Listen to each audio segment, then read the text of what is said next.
Selon certains, la fin de ce monde suit un calendrier hébraïque.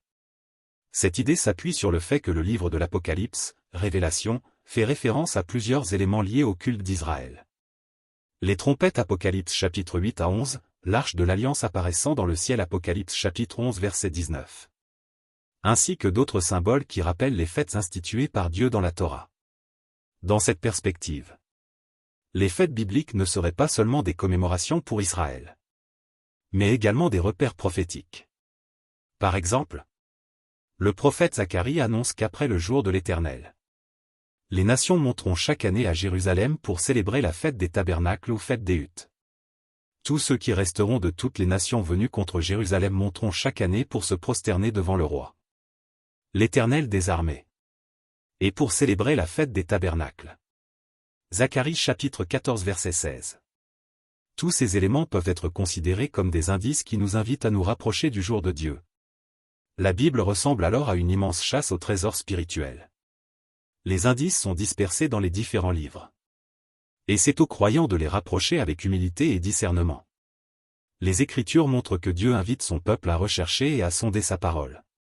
La gloire de Dieu, c'est de cacher les choses. La gloire des rois, c'est de sonder les choses, Proverbes chapitre 25 verset 2. Vous sondez les Écritures, parce que vous pensez avoir en elles la vie éternelle.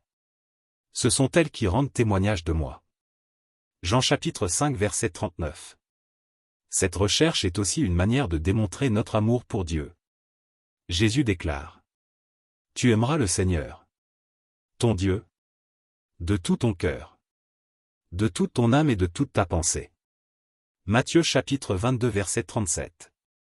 Ce qui interpelle également, c'est la place importante qu'occupe le calendrier hébraïque dans les prophéties. On pourrait se demander pourquoi le Nouveau Testament continue de faire autant de références aux institutions de l'ancien Israël, alors même que Jésus a établi la nouvelle alliance. Chacun peut avoir sa propre compréhension, mais ces références répétées méritent d'être méditées.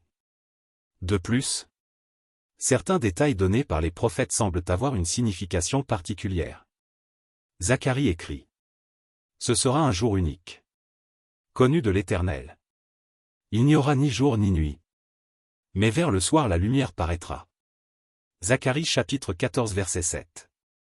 Le même chapitre décrit des phénomènes qui touchent les saisons et les eaux vives, laissant penser que ce jour possède des caractéristiques exceptionnelles. Zacharie chapitre 14 verset 8. Pourquoi le Seigneur donnerait-il de telles précisions si elles ne devaient jamais être examinées avec attention? Paul dit: Vous, frères, vous n'êtes pas dans les ténèbres, pour que ce jour vous surprenne comme un voleur. 1 Thessaloniciens chapitre 5 verset 4. Ainsi, nous sommes appelés à étudier les Écritures avec sérieux, à comparer les prophéties et à rechercher la volonté de Dieu. C'est par une étude humble, guidée par le Saint-Esprit, que nous pouvons progresser dans la connaissance de la vérité, tout en restant conscients que seul Dieu possède la pleine compréhension de son plan.